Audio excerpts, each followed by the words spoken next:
Bien, otra vez en estas clases de cálculo 2 vamos a hacer un repaso rápido de lo que son este tipo de integrales sencillitas, un poco de funciones multivariables y límites.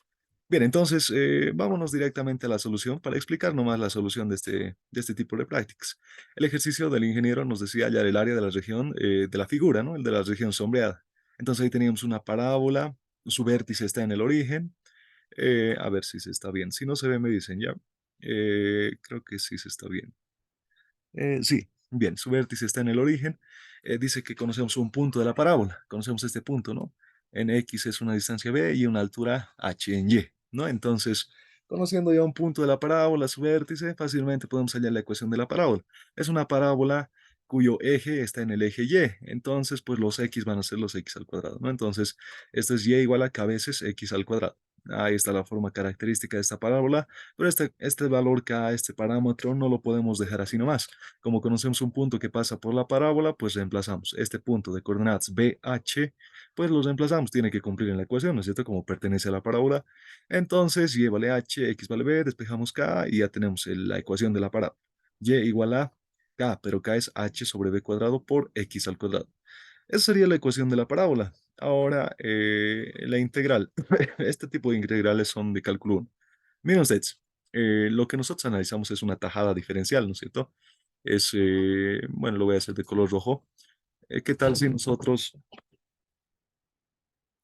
aquí nos trazamos una tajada diferencial, ¿no es cierto? Un rectángulo diferencial, ahí está, a una que tenga un ancho de, bueno, no sé, bueno, el eje de las abscisas que sea el eje X, entonces diferencial de X, ¿no es cierto? Y la altura de este rectángulo diferencial es pues esta altura que ya tenemos desde aquí hasta aquí, bueno, esta altura de aquí es la altura que nos va a dar la ecuación de la parábola, ¿no es cierto?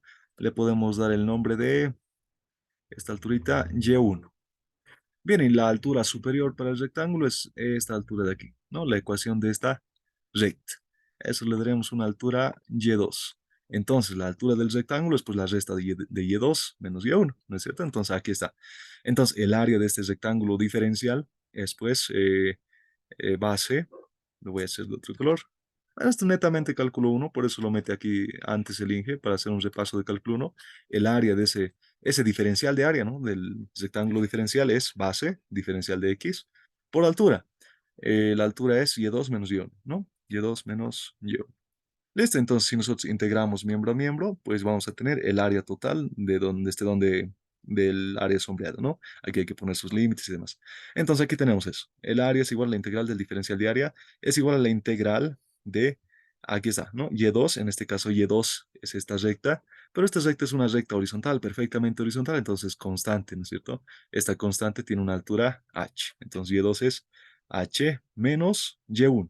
Pero y1 es pues la ecuación de la parábola, ¿no es cierto? Y aquí está la ecuación de la parábola, que el Inge no lo ha puesto y1, simplemente le ha puesto y. Pero es lo mismo que hemos planteado nosotros, ¿no es cierto?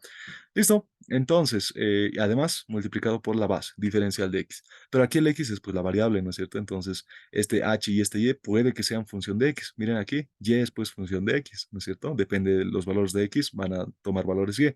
Entonces, pues esto así nomás no puede salir de la integral. Entonces, pues ahí adentro. Y los límites. Este diferencial va a ir variando, ¿no es cierto? El diferencial de x, la variable x, va a ir variando pues desde cero hasta este extremo, ¿no? Hasta justo hasta este punto. Todas las tajadas diferenciales van a ir creando infinitos rectángulos pequeñitos hasta este punto de cuando x vale b, ¿no es cierto? Entonces, desde x igual a cero hasta b. Bueno, eso no más es. Tal vez mis gráficos bueno, se han saturado mucho. Vamos a despejar un poco, ¿ya? A ver. Hasta ahí suficiente. Ya. Listo, entonces ahí está la integral y esto ya es netamente una integral de cálculo 1. K es constante, tal, aquí tenemos, ¿no? Y es igual a K por X cuadrado. Integramos, H es constante, la integral de H constante es H por X menos K por X al cubo sobre 3. Evaluamos desde los límites y vamos a tener esto, ¿no? Esta expresión de acá, simplificamos y el área de esta parábola, bueno, no es el área de la parábola, ¿no? Es el área encima de la parábola y debajo de una altura h, ¿no? Entonces el área de eso había sido 2 tercios de b por h, base por altura, ¿no? Entonces miren, Si nosotros hubiésemos querido calcular el área, esto para que se memoricen, ¿no? Y ahí, en realidad el ejercicio ya está resuelto, pero una interpretación. Si nosotros hubiésemos querido calcular el área de este rectángulo, el área es pues base por altura, ¿no es cierto?, de todo este rectángulo. Pero si yo quiero el área de la parábola que esté debajo de esta recta y entre la parábola, pues gráficamente ya se va viendo a ver si yo divido este rectángulo entre dos, esta sería la mitad. Entonces aquí tengo otra mitad, pero me dice 2 tercios, entonces si lo divido entre tres así, más o menos ya tengo ahí, ¿no? Este es 1 tercio, esto ya va a ser con estos 2 tercios, ¿no? Entonces tiene sentido el resultado que hemos sacado aquí con su solución del Inge. Bien, entonces lo más difícil aquí es plantear la integral, ¿no? Y de hecho la fórmula, bueno, si quieren lo puedo anotar la fórmula, el área para una región sombreada es la integral desde un valor x sub 1 hasta un valor x sub 2. En pizarra esto lo voy a hacer más bonito. A ver, esto desde y2 menos y1 diferencial de x. Y esto tiene un gráfico interesante. Miren ustedes, si nosotros nos dibujamos, bueno, estoy tardando mucho tiempo en explicar esto. Así que vamos a pasar, ¿ya? Si nosotros nos trazamos unos ejes y tenemos dos curvas en el plano, una curva cuya ecuación sea y2 y una curva cuya ecuación, una curva diferente, ¿no? Una curva cuya ecuación sea y1. Entonces el análisis siempre es el mismo, analizamos una tajada diferencial, un rectángulo diferencial, ¿no es cierto? Donde la base es pues un diferencial de x, venga por aquí, tal, tal, tal, tal, tal. Listo, la base es diferencial de x y la altura de este rectángulo es pues la resta de y2 menos y1. Y eso es pues el área diferencial. Si yo quiero el área desde un valor x sub 1 hasta un valor x sub 2, toda esta área, ¿no es cierto? Entonces sumo todas esas tajadas diferenciales desde x1 hasta x2. Y eso es la deducción, la interpretación de esta forma. Bien, todo tipo de ejercicios se presentan así. La parábola puede estar así, o si no, como el examen pasado, creo que la parábola estaba así, ya también, así. Aquí tenemos el eje X, el eje Y, entonces podría hallar esta área, ¿no? Entonces, y esto, pues el límite superior, aquí dice, ¿no? Y es superior menos Y inferior. Entonces, aquí el límite superior sería la ecuación de la parábola y el Y inferior sería esta recta que tiene ecuación Y igual a cero, ¿no? Entonces, y los límites van desde este punto cero hasta este punto, no sé, que puede tener coordenadas B, ¿no? Entonces, se pueden dar varios casos, pero el análisis siempre es el mismo. Tapa superior o curva superior menos curva inferior, integrado desde unos valores constantes x1 hasta x2. ¿No es cierto? Entonces, eso nomás es. Hasta aquí podríamos poner pausa video. Bien, un ejercicio 2 nos dice, sí, aquí tenemos una función multivariable. Miren ustedes, esto de funciones multivariables ya es un poco más interesante, ya que pues tenemos funciones, bueno, en cálculo 1 habíamos visto funciones del tipo y igual a f de x, ¿no es cierto? Entonces, esta es una función que depende de una sola variable, x, ¿no? Entonces, ahora en cálculo 2 vamos a ver funciones del tipo, por ejemplo, z igual a f de dos variables, depende de x y también depende de y. O también podemos ver funciones multivariables, tal como nos dice, ¿no? Z igual a una función, puede ser de x, de y, de u, de b, infinitas variables. Bueno, no infinitas, ¿no? Varias variables. Eso se llama una función multivariable. Entonces, estas funciones multivariables, pues su análisis no es tan complicado.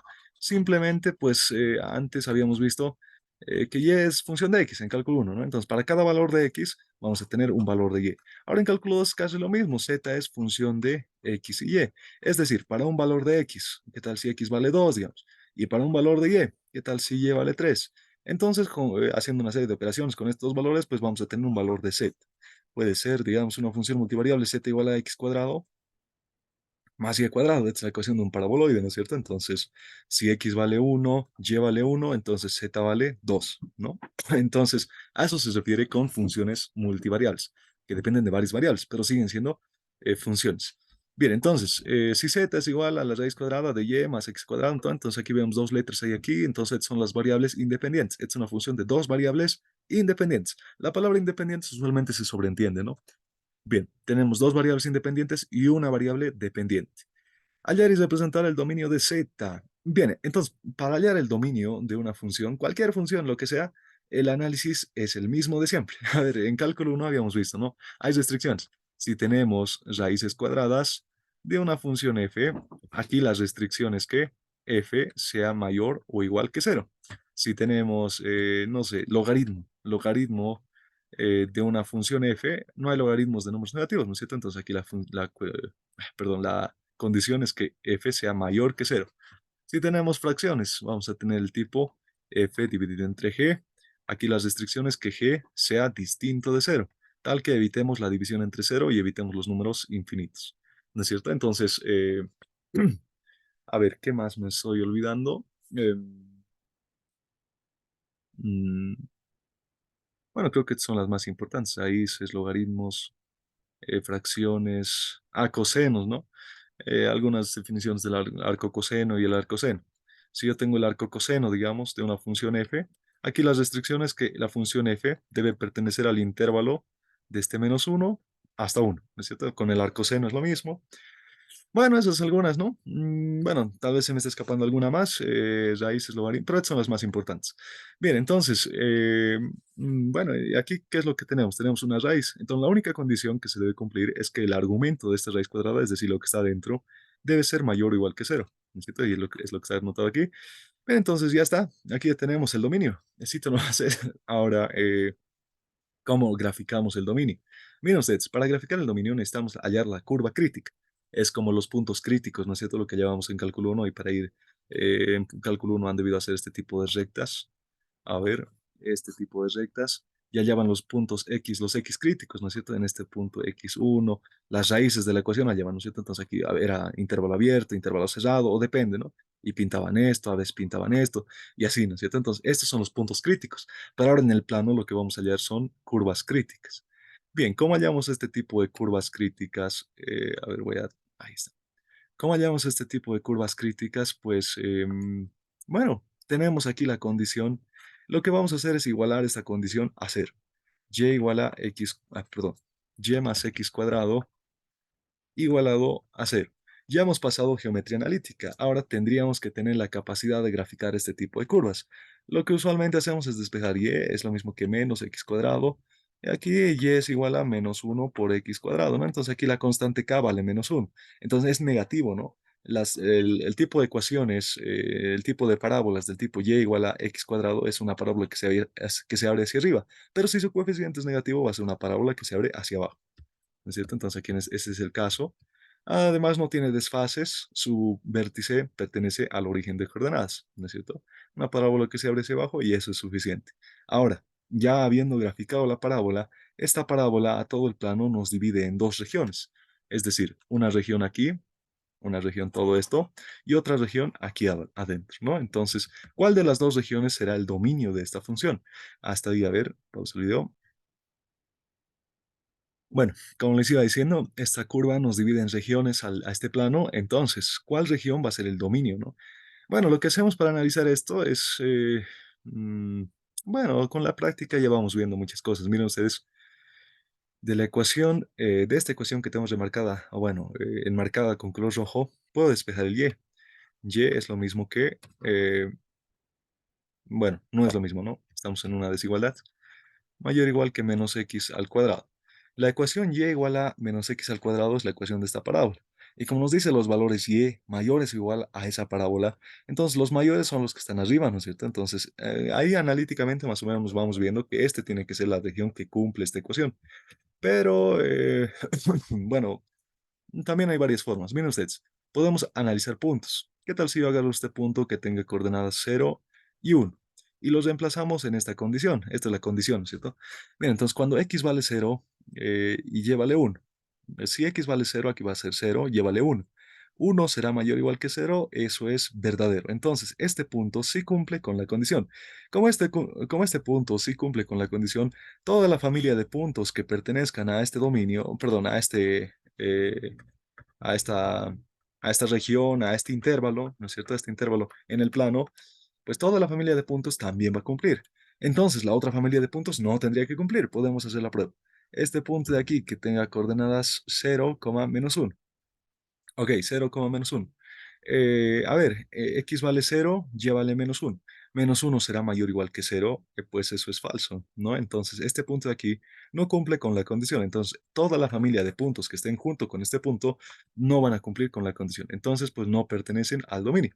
Finalmente, el dominio es todo lo que está pintado de rayas azules, incluido también esta curva parabólica. ¿Por qué se incluye la curva parabólica? Pues porque nos dice mayor o igual. Si nos dijese solamente mayor, pues no incluiría la curva parabólica y tendríamos que poner solamente líneas punteadas. Ok, eso sería para hallar dominios. El análisis siempre es el mismo para todos los ejercicios. Si es que fuese logaritmo, pues analizo su argumento y tiene que ser mayor que cero. ¿Y cómo me grafico esto? Pues el análisis siempre va a ser el mismo que esto, ¿no? Entonces puede ser mayor igual, menor igual. El análisis es por pasos. Curva crítica, dividir en regiones. Primera región arriba, segunda región abajo. No interesa, podría haber sido primera región adentro y segunda región afuera. No, no interesa. La cuestión es dividir en regiones y analizar los puntos a ver qué puntos sí cumplen con la condición. Este punto sí cumplía, entonces toda su familia de puntos también va a cumplir. Y este punto de aquí adentro no cumplía, pues entonces toda su familia de puntos tampoco va a cumplir. Eso sería para hallar los dominios. No sé si es que hasta aquí hubiese alguna duda. Si no, bueno, a ver, hasta aquí otra vez pondremos pausa al video. Bien, continuando, otro ejercicio nos decía, esto es netamente teórico. Nos dice representar un entorno delta igual a 3 del punto 1,1. Representar un entorno delta igual a 3, un entorno reducido del punto 1,1. Entonces, ¿qué es un entorno? Pues un entorno es una región, más o menos una región que encierra un punto, pero ese es su entorno, ¿no? Entonces nos graficamos el punto 1,1, aquí está el punto 1,1, y delta, este delta ya es pues ahora en el plano, ¿no? El Inge utiliza entornos cuadrados. Algunos libros utilizan entornos circulares. El análisis es el mismo, ya que son, bueno, estos entornos y demás los analizamos para estudiar los límites. Entonces, y cuando estudiamos límites nos acercamos a un punto de tal modo que nos acerquemos exactamente a ese punto, es decir, ¿qué tal si les digo el límite cuando x tiende a 3, digamos? ¿No? Entonces, aquí en la función nosotros analizamos un valor x es que se aproxime bastante al 3, ¿no es cierto? 2,9999999, varios nueves, ¿no? Hasta hay un cero, digamos. Bien, entonces este punto, bueno, este valor se aproxima bastante al 3, entonces su diferencia es muy pequeña. Por tanto, el entorno, o bueno, el espacio que hay entre este y este es bastante pequeño. Entonces, en límites analizamos espacios, entornos muy pequeños de puntos, ¿no? Entonces, por eso es que en algunos libros se utiliza circunferencia, bueno, círculos como entornos, también se les llama bolas, ¿no? Y pues aquí es entornos rectangulares, pero la diferencia es muy pequeña porque la diferencia entre estos dos también es bastante pequeña. Entonces, ¿qué es un entorno? Un entorno delta es, pues, serían los lados del cuadrado que encierren a, a este punto de coordenadas 1,1. Bueno, entonces aquí nos dice el entorno delta igual a 3 del punto 1, 1. Estas son sus ecuaciones. Menos 1, el valor absoluto de x menos 1 tiene que ser menor que 3 y el valor absoluto de y menos 1 tiene que ser también menor que 3. Bueno, ¿y cómo se interpreta esto? A ver, ¿dónde está? Aquí, con color rojo. El valor absoluto nosotros sabemos que lo podemos expresar así, que x menos 1 va a variar desde menos 3 hasta 3. Ahí está. Entonces, aquí podríamos hacer un análisis más todavía. Este menos 1 lo puedo mandar al otro lado a sumar y vamos a tener que x varía desde menos 2 hasta 4. ¿No es cierto? Entonces, miren ustedes, aquí está el valor x, desde aquí, ¿no? Bueno, obviamente el origen de x es aquí, pero x para este entorno del punto 1, 1 va a ir variando desde menos 2 hasta llegar hasta el 4, ¿no? Lo mismo con el y, va a variar desde menos 2 hasta llegar al 4. Entonces, todos estos puntos de este conjunto producto cartesiano de aquí se llaman entorno del punto 1,1. Este es un entorno. ¿Y a qué se refiere entorno reducido? Es lo mismo que el entorno, solamente que este entorno reducido no contiene al punto en sí. Es decir, este punto 1,1 no pertenece a todo este entorno. Eso no es. Entonces, aquí estas fórmulas, ¿no? Un entorno, en realidad la fórmula sería x, valor absoluto de x menos x sub 0 menor que delta. Y esta fórmula tampoco es tan necesario que se memorice, ¿no? Se puede hacer una deducción de este gráfico y, bueno, no es tan complicado, ¿no? Bueno, esto es netamente teórico. Fija, les prometo que no me he entrado a su examen porque nunca he entrado desde hace 2 años, bueno, incluso 2 años y medio, nunca entró al examen. Pero bueno, es necesario que sepan, ¿no? En realidad, en resumen, ¿qué es un entorno? Es pues un conjunto de puntos que encierran a otro punto, ¿no? Eso es un entorno. Y cuando el entorno es reducido, pues el punto no pertenece a esta región, digamos. Bien, eso nomás es netamente teórico. Y ahora pues estos entornos los podemos utilizar para demostrar los límites por definición, pero el Inge no demuestra límites por definición, directamente hace aproximación por trayectorias. ¿Y a qué se refiere aproximación por trayectorias? Bien, quisiera hacer bastante teoría, pero el tiempo también es escaso. A ver, voy a tratar de hacerlo rápido, ¿ya? A ver, me voy a dibujar un plano. Tan, y también recordaremos de cálculo. Ahí está. Bueno, me voy a dibujar en el espacio y luego lo vamos a analizar en el plano. Estito, a ver, les voy a dar tiempo para que tomen captura, ¿ya? Bien, ahora sí, recordaremos de MAT 1100, MAT 1101. De cálculo uno, ustedes saben que eh, los límites son el análisis de estos puntos de las curvas, tales que estos puntos no estén definidos en la curva, es decir, no pertenezcan al dominio de esta curva. Entonces, este punto, digamos que tenga coordenadas x sub 0, no está definido en sí en la curva. Es decir, si yo reemplazo este x sub 0 en la ecuación de esta curva, pues me va a presentar una indeterminación. ¿No es cierto? Entonces, lo que hacíamos nosotros en cálculo uno es acercarnos a este punto x sub 0 de modo que analicemos por límites laterales. Es decir, nos acercábamos por izquierda y nos acercábamos por derecha a este valor x1 y analizábamos este valor. Si este valor de aquí es el mismo de este valor de aquí, entonces pues la función es continua. Bien, eso es lo que hacíamos en cálculo uno. Ahora, en cálculo 2, lo que hacemos en cálculo 2 es analizar ya no curvas, pues porque estamos en cálculo multivariable. Analizamos IESMO. Este solamente es un caso especial. En el espacio, también podríamos analizar en el hiperespacio, pero eso, su gráfico ya es difícil de hacer, ¿no? Tendríamos que imaginarnos muchas cosas. Entonces, aquí en el espacio podríamos hacernos una curva. A ver, me dibujo tal, una curva cualquiera, ¿no? Perdón, una superficie cualquiera. Entonces ahí tenemos una superficie. Bien, de modo que en esta superficie es el eje X, ¿no? Eje X, eje Y y eje Z. Bien, de modo que en esta superficie va a existir un punto, esta es teoría, ya lo que estoy explicando, va a existir un punto tal que si nosotros evaluamos, a ver, no tenemos línea punteada, creo que no, ya, ni modo. Si nosotros en este punto evaluamos, es decir, este punto es resultado pues de haber evaluado X, el punto X sub 0, ahora ya no solamente es X sub 0 como en cálculo 1, ahora es también un punto Y sub 0. Si nosotros este punto de coordenadas X sub 0 y Y sub 0 lo evaluamos en esta función Z, dice que se nos va a presentar una indeterminación. Es por eso que este punto en la superficie Z no está definido. Entonces lo que vamos a hacer para ver si este punto es continuo o discontinuo o demás, pues lo que vamos a analizar es por límites.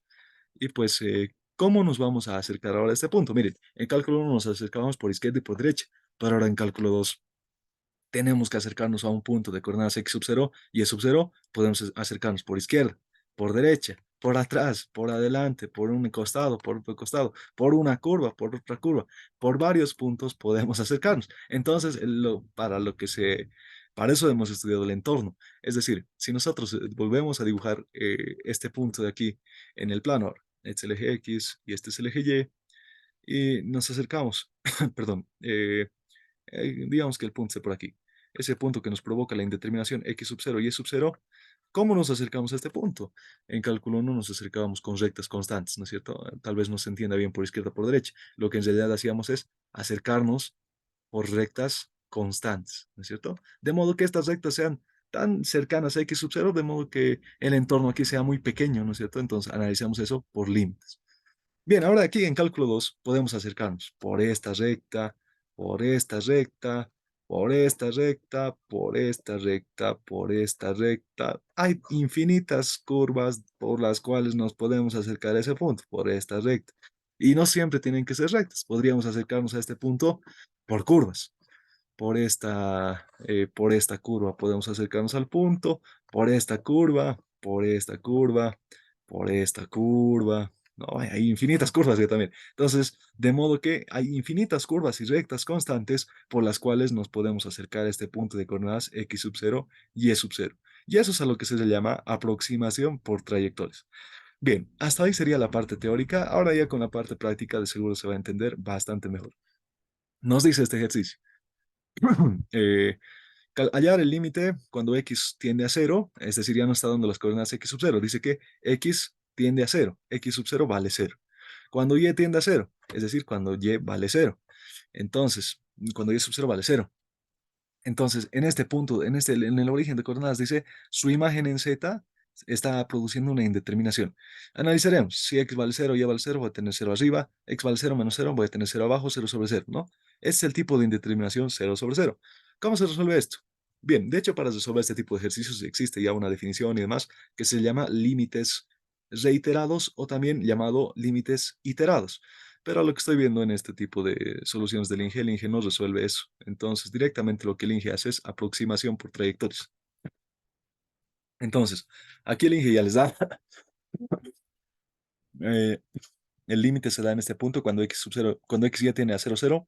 Entonces, aproximalo, dice, aproximalo por la recta y igual a 1, un medio de x. Bueno, si quieren nos hacemos un gráfico para este ejercicio nomás. Tenemos el eje x, el eje y, y nos dice que este punto de acá, justo este punto, mm, genera una indeterminación en z, es decir, este punto de coordenadas x sub 0, y sub 0, genera indeterminación en z. Y nos dice, a ver, analiza este punto por la aproximación de trayectorias, por la recta y igual a un medio de x. Esta recta igual, y igual a un medio de x, de seguro, pues va a ser, a ver, ¿cómo analizamos esto? Si x vale 1, y va a valer un medio. Ahí, entonces, esta recta es así. Si x vale 1, lleva a valer un medio, más o menos así, ¿no? Un poco inclinada a este lado. Bien, entonces, aproximarlo por esta recta. Dice, miren, es una recta que se acerca pues a este punto, ¿no? Como en cálculo 1, analizamos rectas que se acercan al punto. En el plano, pues va a haber esta recta que se acerca a este punto. Bien, entonces lo que se hace es simplemente, si tiene que ser una recta que pase por el punto, no siempre una recta, podría ser una curva, pero en este caso el Inge ya está diciendo, aproxímalo por esta recta. Bien, entonces ya está. Aquí, llévale un medio de x. Entonces, en vez de llevo, pues voy a poner un medio de x. Y ya está. Miren, esto se ha convertido en un límite tal cual como analizamos en cálculo 1. Y ya está. Ahora, pues hay que resolver este límite. X más un medio de x es 3 medios de x. X menos un medio de x es un medio de x. 2 con 2 se va a ir. 3, x con x se va y me queda 3. Este es el valor del límite. Pero ahora lo difícil en cálculo 2 es ver si este límite es único. Habíamos dicho que hay infinitas trayectorias que se aproximan a este punto, ¿no es cierto? Infinitas trayectorias que pasan por ese punto. Entonces, si nosotros aproximásemos por cualquiera de estas trayectorias, el valor del límite siempre tendría que darnos 3. Si no nos diese 3, por ejemplo, nos dice otro valor del límite, pues se dice que la función z no es continua, ¿ya? Lo mismo que hacíamos en cálculo 1, ¿no es cierto? Si este límite por izquierda daba -2 y el límite por derecha daba 4, pues la función venía por aquí y da un salto hasta arriba, ¿no? Entonces no es continua. Lo mismo pasa en cálculo 2. Si los límites salen diferentes, pues la función no es continua. Para que una función sea continua, los límites por cualquier aproximación de trayectorias siempre tienen que dar el mismo valor. ¿Ok? Entonces, eh, eso sería, aquí solamente hace por esta trayectoria la aproximación, entonces ya ahí nomás lo deja el INGE, no hace por más trayectorias. A ver, inciso B, calcular el límite de la función x más y dividido entre x menos y cuando x sub 0 y sub 0, perdón, cuando x y tiene al punto 0, 0. Ah, miren, es lo mismo que el anterior, ¿no? Es lo mismo que el anterior. El inciso B es lo mismo que el inciso A. Entonces, el valor del límite tendría que salirnos 3. A ver, pero aquí dice aproximarlo por la recta y igual a 2x. Entonces, al punto origen de coordenadas, perdón, lo he borrado esto, al punto origen de coordenadas lo vamos a aproximar por la recta, dice y igual a 2x, es decir, esta recta. Ahora sí, por esta recta de color anaranjado vamos a analizar el límite de la imagen de este punto. Entonces aquí ya está. Miren el cambio que tenemos que hacer. Nos dice y vale 2x. Entonces, en vez de y voy a poner pues 2x, ¿no es cierto? Entonces, eh, pues ya está. X más 2x es 3x, x menos 2x es menos x con x se va y me queda -3. Miren ustedes, aquí está pues, el gráfico, lo mismo he graficado aquí. Aquí está el gráfico, ¿no? Por estas trayectorias nos aproximamos a este punto. Bien, ahora, pero miren ustedes, este 3 no es lo mismo que este menos 3. Entonces, esta función se dice que no es continua, porque los límites por estas trayectorias diferentes no nos dan el mismo valor. Entonces, esta función de aquí, esta función que estoy remarcando en el punto en el punto 0, 0, no es continua. Eso no va a ser. Hasta aquí pausa el video. Directamente en el siguiente video vamos a continuar.